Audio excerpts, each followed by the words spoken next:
Hi there, my name is Joanna, and today we're going to be talking about the use case number 1, the peer review assignment.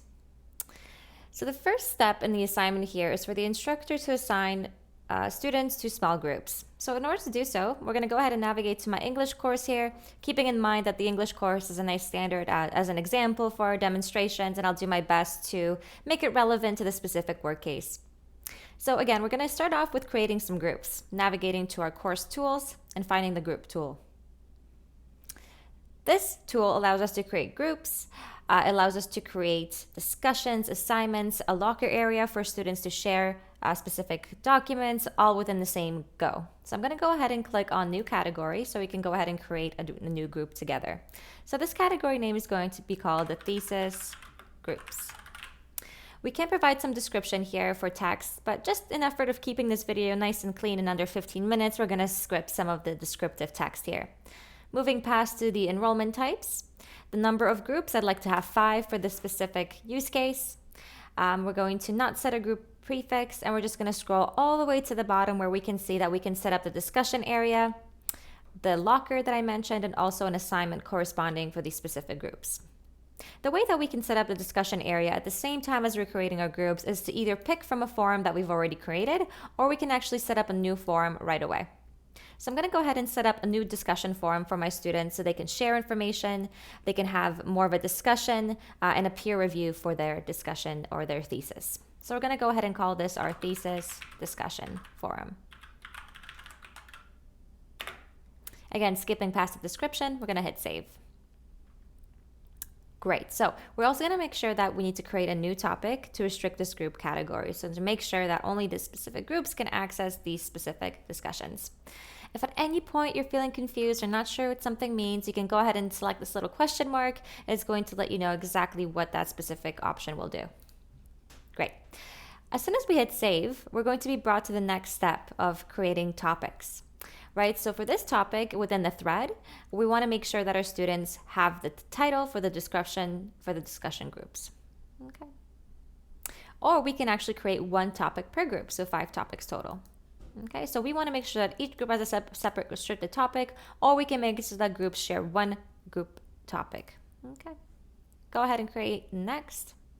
And this is where we get brought to the assignment area. Okay. So the way that I'm seeing this specific scenario work from what I'm seeing here is that we want to make sure that students can have the ability to submit or to have reviewed 3 stages of a thesis.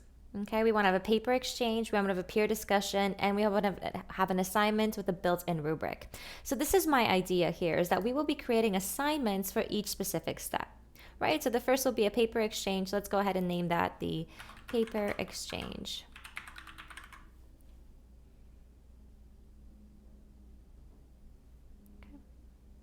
Again, skipping past the instructions, we can provide some instructions via text, or we can record audio and video as well here. Again, picking the assignment type, we can either make it an individual assignment, or we can make it a group category assignment. Okay, again, if at any point you're not sure about the difference between the two, you can select the little question mark that will let you know that a group assignment means that any member of a group can submit files to a group folder, and group members are given a common grade. Or we can make it so that it's an individual assignment and that users submit their own files and are assessed individually. Okay. We can pick the submission type, whether it's a file submission, whether it's text, on paper, or observed in person. Okay, so again, the paper exchange could mean that students are either sharing their papers or uploading things, or things are going to be observed in person. Either way, we want to make sure that we're selecting the specific type, which we do have all the options for. The next thing we want to identify is what files will be allowed, or how many files are allowed per submission. So we can either have one file that will be accepted or unlimited files.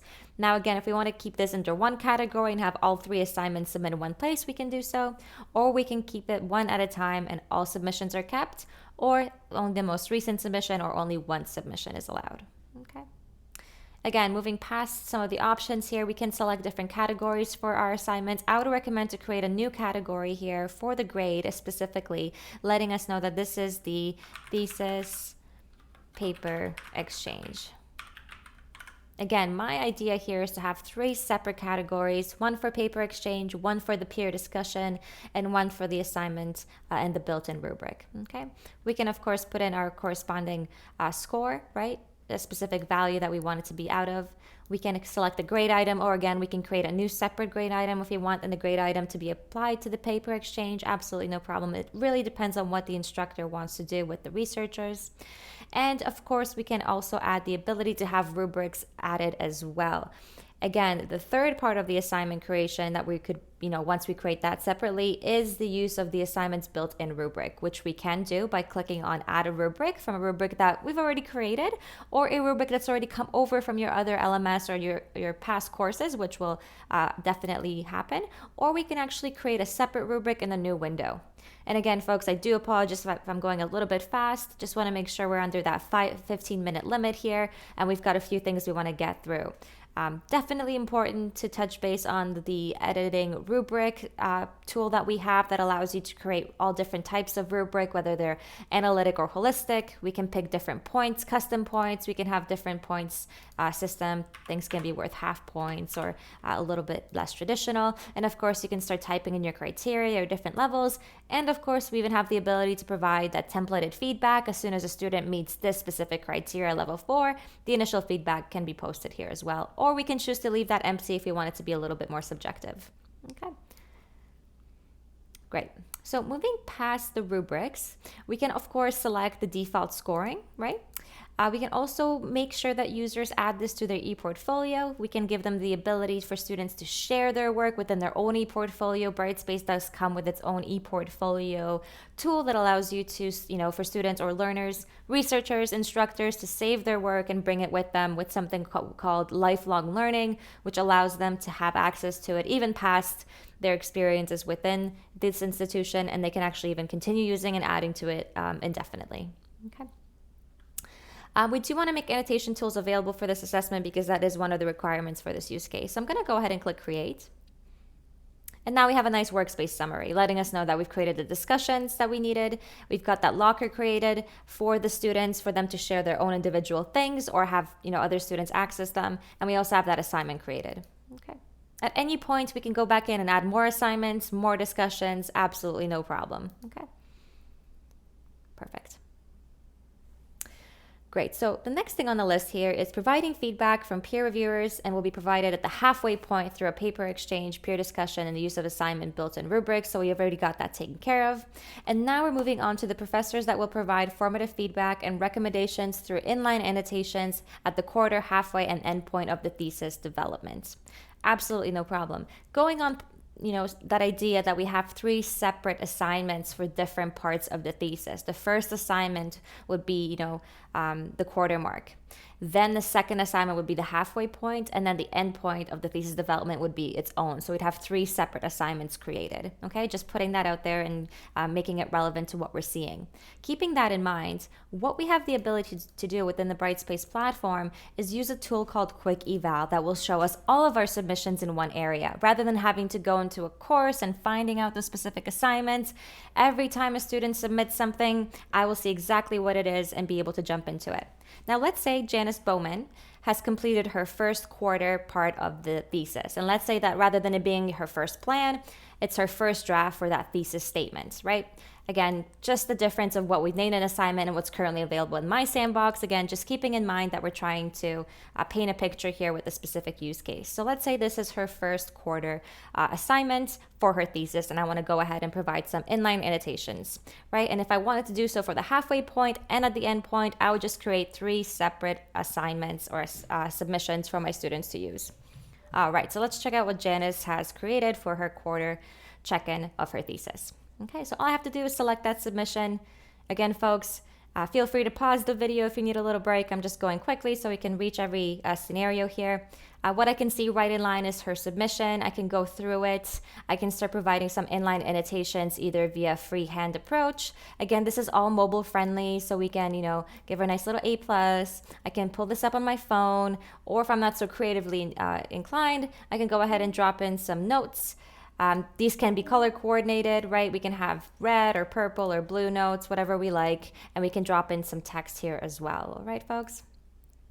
Also, within this quick eval area, we can just go ahead and use the rubrics right away to do some of these Annotations, I have that, an example now of a completed rubric that I've had from previous courses that I wanted to reuse for this specific assessment. I can go ahead and select the corresponding criteria. You'll notice there's no save button. I can hit close and the score gets published or added to the score automatically. So again, also takes care of another point that we had from our use case, right? We do want to make sure that students can, or instructors can provide inline annotations, but they also wanted to be able to use rubrics. So that takes care of two of those points, okay? Moving past slightly the score area, we do have a general feedback area where you don't necessarily need to provide, or if you don't necessarily want to provide inline annotations, you can just provide some standard feedback via text or recorded audio and video as well. Okay, folks. All right, I'm not going to save our beautiful work of art here, but I'm going to go ahead and navigate back to our landing page, either by clicking on the logo, or I can jump right back into the course by selecting my little waffle icon and selecting English to pick up right where we left off. Perfect. So now that we provide some inline annotations, our next point is for asynchronous or synchronous discussions to provide an opportunity for questions and concerns during the thesis development. Absolutely no problem. The discussions area can be made available through the navigation bar. Our discussions are organized via forums and topics. So the peer evaluations would be the forum and the topics would be each individual contribution here, right? So rather than maybe peer evaluations, we could have a forum called thesis Q&A, right? Where students can post their Q&A, they can provide, current copies of their work, what they have going on, and we can kind of jump in and see what that would look like, okay? So again, keeping in mind that this wouldn't be called peer evaluation, this could be more of a Q&A for thesis, maybe quarterly check-in, absolutely no problem. Rubrics can be attached to our discussions, absolutely no problem either. And students can go ahead and start their individual threads within that forum, right? So each student would have their own space where they can, paste what they already have or attach a certain file, and then people can give feedback on it based on what they have made available, okay? Perfect. So that's how we would develop the asynchronous or synchronous discussion to provide the opportunity for questions, concerns during the thesis development. All right. Perfect. Moving on to the halfway point, how will instructors be able to have a video conference with researchers to share in-progress thesis, reviewing all edits and providing the opportunity for clarification on suggested changes from the instructor and peer reviewers? Absolutely no problem, folks. We have a tool called Virtual Classroom made available. I'm just going to go ahead and navigate to my Unit 1 Poetry. The way I envisioned your course to be set up may be more of like a weekly or quarterly or more of a time-based scenario rather than having units. I would perhaps have it, since it is focused on the thesis, we could do quarter mark check-in. And if I hit enter, I get a nice blank module. I'm going to bring that to the top by just simply dragging and dropping, ignoring the unit 1 and 2s. That doesn't matter in this specific instance. What I can actually do at this point is at the quarter mark check-in module, rather than having students navigate to assignments and discussions from the nav bar, we can paint or provide a linear learning experience by adding the existing activities here. So I'm going to go ahead and click on discussions. I want to add that discussion. We've got that thesis discussion I made. Maybe this is just going to be group 1. And I can have that dropped in, right? So when group 1 sees it, they'll be able to jump in their quarter mark check-in and jump right into that group 1 discussion topic, right? Same thing applies for assignments, right? Maybe we have that thesis draft 1 assignment. I want that to be right here. This is our quarterly check-in. This is the first time they're gonna have to submit their draft. Again, this allows students to just go ahead and click on that module, have everything available they need there rather than having to go in the specific tools, right? Super easy. The next thing we're going to want to make available to our students is a video conference. So I'm going to go ahead and, again, click on existing activities, but this time scrolling to the bottom where we have our virtual classroom tool. This virtual classroom tool allows you to paint or provide a nice virtual setting for students to join. We can have it, individual for each researcher. We can have it individual for groups. Absolutely no problem. We're going to go ahead and click on schedule a meeting, add a title, thesis meeting week 1. We can add a date. I'm just going to make it for right now because it's convenient. We can set a max duration. We can start recording the video automatically. Absolutely no problem. And it can also repeat, right? So we can have these happen once every week, once every 2 weeks, or it doesn't have to repeat. I'm going to go ahead and click save. And now we have the meeting. Perfect. So I'm going to go ahead and select that. And now that will be added to our specific module where we have it marked as quarter mark check-in for the thesis. And now when students access that, they will be brought to a nice page where they can go ahead and enter the meeting room. And now they will have access to the instructor. They can either contribute via microphone or just listen in. Okay, so the first thing I'm going to want to do right off the bat if I'm a researcher is to share my work. So I'm going to go ahead and go to the click button. I'm going to hit upload a presentation, and I'm going to go ahead and find the file that I'd like to share for my specific thesis. Let's say this is my thesis, and this is what I'd like to show and maybe work on for a little bit. This is where I want to get feedback. This is where I want, to see those suggested changes from the instructor or my peer reviewers as well. So there is a little option here where we can toggle the user list. As you can see, it's unfortunately a little lonely. It's just me right now, but had we had other people join this session, we'd be able to see who's here. We have a chat option where students can communicate via chat in the public area, or they can do individual messages as well. Also, we can initiate polls, we can have breakout rooms, absolutely no problems there. And of course, we can also share your screen. Rather than maybe uploading a file, maybe we want to show something quickly on our screen, we can do that as well. Also, this allows for those awesome whiteboard features where we can go ahead and start drawing cool things again, pointing to things, or maybe having a little bit more of an experience that way. Okay. We can also turn on multi-user. So what you'll notice this is that we can actually have multiple people at the same time contributing and adding to a document, and it will break it apart based on a color and also a name, so you can actually see who's doing what when. Super awesome tool. Again, folks, apologize if I'm going a little too quickly. Want to make sure we're under that 15-minute time frame here. Okay. All right, so we were in our thesis meeting 1, and I'm going to go ahead and just navigate back to my content area so we can see just where we left off, that nice quarter mark check-in again. What I would recommend doing is then doing maybe a halfway check-in module and then a final module for students to maybe access all of those specific time frames that they need to. Perfect. The next thing we're going to talk about is the student's grade for the assignment and how it will be composed. It looks like there's a little bit of some custom workflows we want in terms of 50% of the instructor's summative grade will be using a rubric that we've created. 25% of the average grade from all peer reviewers will be incorporated into that as well. And the final 25% will be reflecting the student's feedback to other students. Okay, so absolutely no problem. Our grade book, navigating to the grades area, is very customizable. Again, it's really set up in a way to mimic that English kind of department or that English kind of a theme here. But again, I'm going to do my best to make it relevant, right? So again, we wouldn't necessarily have the quizzes in the specific course. We'd have more discussions and assignments. So maybe we can ignore the quizzes, and I'm just going to slide over slightly so we can just see the discussions and assignments.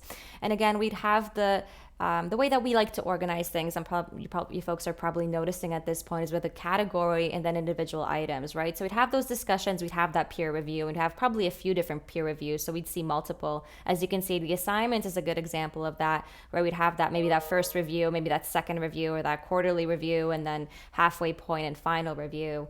And we can very easily access all those submissions by just clicking on these items, and we'll bring them right to that, okay? And of course, from here, we're also able to set different weights. You'll notice that my gradebook is actually a weighted gradebook, and it's letting me know that in the notes area that my gradebook is not weighted properly, which is also a really great feature. But in really order to set individual weights for my specific courses, again, ignoring the quizzes and focusing mostly on discussions and assignments here, I can pick individual assignments or even the category itself. And if I click on bulk edit, this is where I can really pick the weight, if it can exceed things, what kind of a grading scheme we want, probably more of a percentage at this point, and how much of the final grade it will come up with, right? So we can exactly pick whether it's going to be 25% for discussions, 25% of peer feedback, and 50% of the instructor's overall summative grade. All right, and again, the same area from the grades. This is where instructor will be able to access all of the original work, the revised document, and the formative feedback and rubrics by just simply navigating to the correct part within the gradebook and clicking on either the discussions icon or the assignment. And again, the way that I had envisioned this is to have that first review or that quarterly mark check-in for that specific document, then re-uploading or resubmitting a separate document for that halfway checkpoint, and then finally a final submission that can all count towards the grade. And again, things can be in the gradebook. They don't have to have a grade item, right? If we don't want that quarterly or that half points check-in for that specific assignment or the thesis to be worth anything, it can just hold a place in the gradebook just as not a contributing to the final mark. Okay, so it's just a way for us to organize things and to be able to access things in one area. So the gradebook allows you to do that, but of course, let's not forget about the quick eval tool that allows you to see all of the submissions from everything all within one area. Okay, folks. All right. So that brings us to the end of our first use case surrounding the peer review assignment. And the second use case will be the video that will follow shortly. Thanks for watching.